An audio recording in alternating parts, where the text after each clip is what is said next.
মানুষ মনে করে আমরা শুধু সত্যি ছেড়ে দিয়েছি।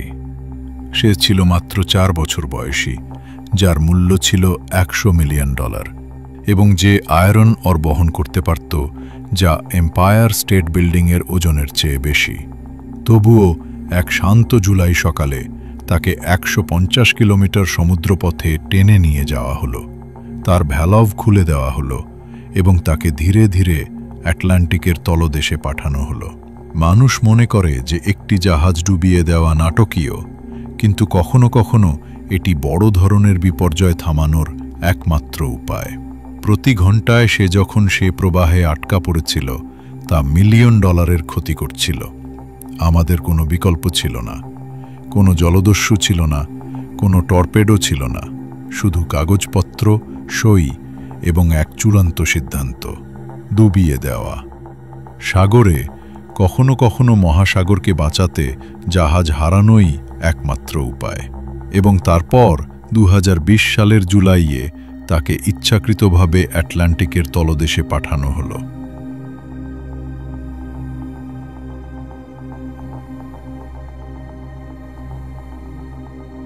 $110 দিন ধরে বিশ্বের শীর্ষ উদ্ধারকারী দলগুলো তাকে বাঁচানোর জন্য সংগ্রাম করছিল। তারপর এক সকালে তারা তার ভালভ খুলে দিল এবং তাকে মরতে দিল।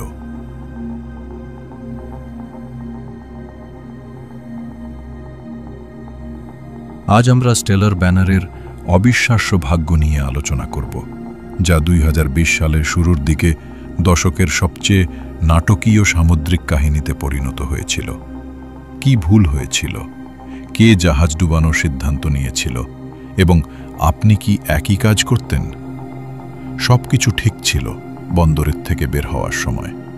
আবহাওয়া পরিষ্কার, লোডিং সম্পন্ন, এবং কোন দেরি ছিল না। কাগজে এটি ছিল এক নিখুঁত যাত্রা। এটি তার বছরটির 3য় যাত্রা ছিল। সবকিছু একদম ঠিক ছিল। 8 ঘন্টা বন্দরে পূর্ণ লোড নিয়ে 1,45,000 টন আয়রন অর। ড্রাফট ছিল 22.2 মিটার, ঠিক যেন একটি 6তলা ভবন তার পাশ দিয়ে ভাসছে। ক্যাপ্টেন লেং 30 বছরের অভিজ্ঞতা সহ জাহাজের দখল নিয়েছিল। 23/7 শেষ মুরিং লাইন খুলে গেল, ট্যাগসগুলো ছাড়ল। স্টেলার ব্যানার রাতের দিকে স্লাইড করে গেল। আবহাওয়া পরিষ্কার, দৃশ্যমানতা 10 মাইল।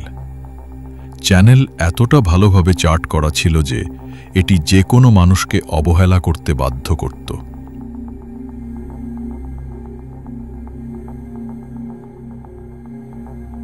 সামান্য কোর্স পরিবর্তন 1-2 ডিগ্রি 340 মিটার স্টিলকে অচিহ্নিত শোলে রাখল। এক ছোট সিদ্ধান্ত, বিধ্বংসী ফলাফল। 7 মাইল ব্রেকওয়াটার পার করার পর ক্যাপ্টেন কোর্সটি 1-2 ডিগ্রি বাম দিকে পরিবর্তন করলেন। তিনি কি করেননি? ইলেকট্রনিক চার্ট আপডেট করেননি। নতুন কোর্সটি সরাসরি একটি হালকাভাবে সার্ভে করা শোলিং অঞ্চলের উপর দিয়ে চলে গেল। ইকো সাউন্ডার চিৎকার করে বলল, গভীর 19.8 মিটার। ব্রিজ জমে গেল। তারপর স্টিলের খিচুড়ে শিলা তোলার অস্বস্তিকর শব্দ এলো। শোলটি স্টারবোর্ড বাউতে 25 মিটার গ্যাস তৈরি করল। বালাস্ট ট্যাঙ্ক ছিঁড়ে গেল। হোল্ড একে প্রতি ঘন্টায় 3000 টন করে প্লাবিত হচ্ছে। সে 8 ডিগ্রি লিস্ট করল, তারপর 15 ডিগ্রি। ক্যাপ্টেন প্যান ব্রডকাস্ট করলেন। ইঞ্জিন পূর্ণ গতিতে পিছনে। স্টার্ন।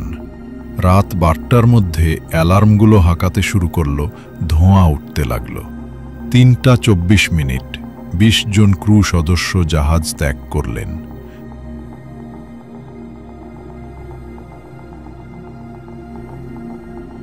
তাদের লাইফবোট থেকে তারা তাদের ভাসমান বাড়িটিকে সমুদ্রের দিকে বাঁক নিতে দেখছিল। যখন আমরা প্রথম ক্ষতির রিপোর্ট দেখলাম, আমরা জানতাম এটি সাধারণ কোনো আটকা পড়া নয়। আমরা একটি সম্ভাব্য পরিবেশগত এবং আর্থিক বিপর্যয়ের সম্মুখীন হচ্ছি। ব্রাজিলের নৌবাহিনী একটি দূষণ ঝুঁকি ঘোষণা করল। বৃহত্তর উদ্ধারকারী প্রতিষ্ঠান আর্ডেন্ট গ্লোবাল এবং SMIT তাৎক্ষণিকভাবে মোবিলাইজ করল। কেন? কারণ যদি স্টেলার ব্যানার সেই শোলটিতে ভেঙে পড়ত তাহলে এটি দক্ষিণ আমেরিকার সবচেয়ে ব্যস্ত খনিজ রপ্তানির পথ আটকে দিত। খনিজ 500 টন পরিমাণে নামানো হচ্ছিল। 3800 কিউবিক মিটার তেল নিষ্কাশিত করা হলো। 14টি সহায়ক জাহাজ এবং 6 লাখ ম্যানঘণ্টা সংগ্রামী উত্তাল সাগরের সাথে 110 দিন যুদ্ধ করল। প্রতি ঘন্টা সে যখন সে শোলটিতে আটকা ছিল তা $মিলিয়ন ক্ষতি করছিল। চাপ ছিল ব্যাপক, নিয়ন্ত্রকদের, বিমাকারীদের এবং আমাদের উপর। আমরা বিশ্বের সেরা উদ্ধার দলগুলো ভাড়া করেছিলাম।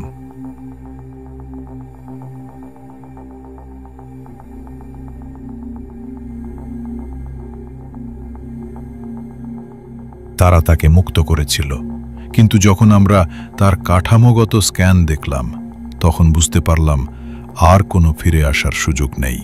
ডাইভাররা তাকে গভীর জলে পরীক্ষা করল। সামনের বাল্কহেডটা কার্ডবোর্ডের মতো ভেঙে গেল। 40 মিটার দীর্ঘ ফাটল। কোরিয়ান রেজিস্টারের রায়, কনস্ট্রাকটিভ টোটাল লস।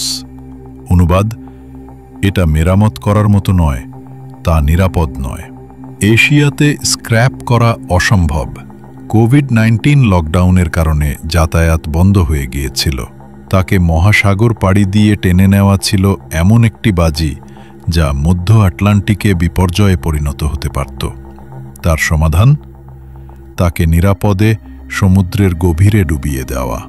7 জুলাই 2020 ব্রাজিলের সরকারের অনুমোদন লাভ করে অপারেশনটি। তেল সরানো হয় এবং এটি পরিবেশগতভাবে নিরাপদ ঘোষণা করা হয়। মানুষ মনে করে আমরা শুধু হাল ছেড়ে দিয়েছি, কিন্তু সত্যি কথা হলো তাকে পৃথিবী জুড়ে টেনে নিয়ে যাওয়া অনেক বড় বিপর্যয়ের সৃষ্টি করতে পারত, তার চেয়ে বেশি খারাপ।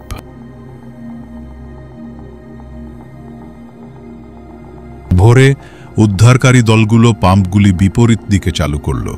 প্রতি ঘন্টায় 5000 টন সাগর জল ঢালা হচ্ছিল। হ্যাচগুলো খোলা ছিল সঠিকভাবে ডুবানোর জন্য। নৌবাহিনীর পেট্রোল বোটগুলো শোক সন্তপ্ত অবস্থায় চক্কর দিচ্ছিল। 10টা 12 জাহাজের প্রান্ত নিচে নেমে গেল। 10টা 7:22 পেছনের অংশ উঠল। প্রোপেলার শেষবারের মতো উজ্জ্বল হয়ে উঠল এবং স্টেলার ব্যানার ঢেউয়ের তলায় অদৃশ্য হয়ে গেল। একটি মৃদু বিস্ফোরণ গভীরতা দিয়ে কাঁপানো শব্দ তৈরি করল যখন শরীরের অংশ চাপের তলে ভেঙে গেল। কোনো তেলকালি, কোনো ডেব্রি নয়, শুধু নীরবতা। যখন শেলের কাঠামো চাপের তলায় ভেঙে গেল।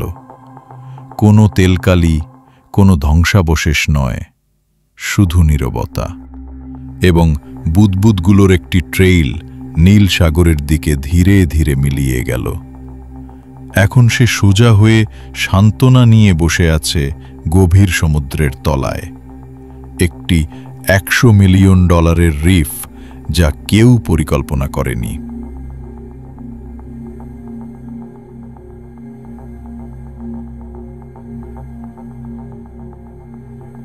সাগরে কখনো কখনো মহাসাগরকে বাঁচাতে জাহাজ হারানোই একমাত্র উপায়, এবং এটি এমন এক বাস্তবতা যা অনেকেই বুঝতে পারে না। মার্শাল আইল্যান্ডস 2021-এর তদন্ত, অন্যথায় পথ পরিবর্তন করা এবং যাত্রাপথ পরিকল্পনা না আপডেট করার কারণে অবিচ্ছিন্ন পথ চলা।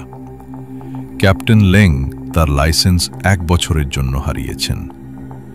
ভেলের বিমাকারীরা মালামাল জন্য অর্থ প্রদান করেছে। হাল আন্ডাররাইটাররা $54 মিলিয়ন ক্ষতিগ্রহণ করেছে। পরিবেশবিদরা তারা এটিকে সবচেয়ে পরিষ্কার ডুবানোর ঘটনা বলেছে যা আমরা কখনো দেখেছি। কিন্তু কখনো কখনো এটি বড় বিপর্যয় থামানোর একমাত্র উপায়। প্রতি ঘন্টা যখন সে শোলটিতে আটকা ছিল তা $1 মিলিয়ন ক্ষতি করছিল। আমাদের কোন বিকল্প ছিল না। সাগরে কখনো কখনো মহাসাগরকে বাঁচাতে জাহাজ হারানোই একমাত্র উপায়। শিপিং বড় পছন্দ করে। যত বড় জাহাজ তত সস্তা ভ্রমণ, কিন্তু স্কেলটির একটি অন্ধকার দিক আছে।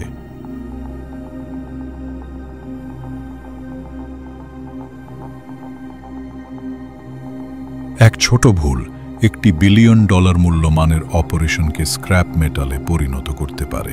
প্রশ্ন আপনার জন্য, আপনি কি তাকে পৃথিবী জুড়ে টেনে নিয়ে স্ক্র্যাপ করতেন, নাকি তাকে যেখানে ডুবেছিল সেখানেই ছেড়ে দিতেন?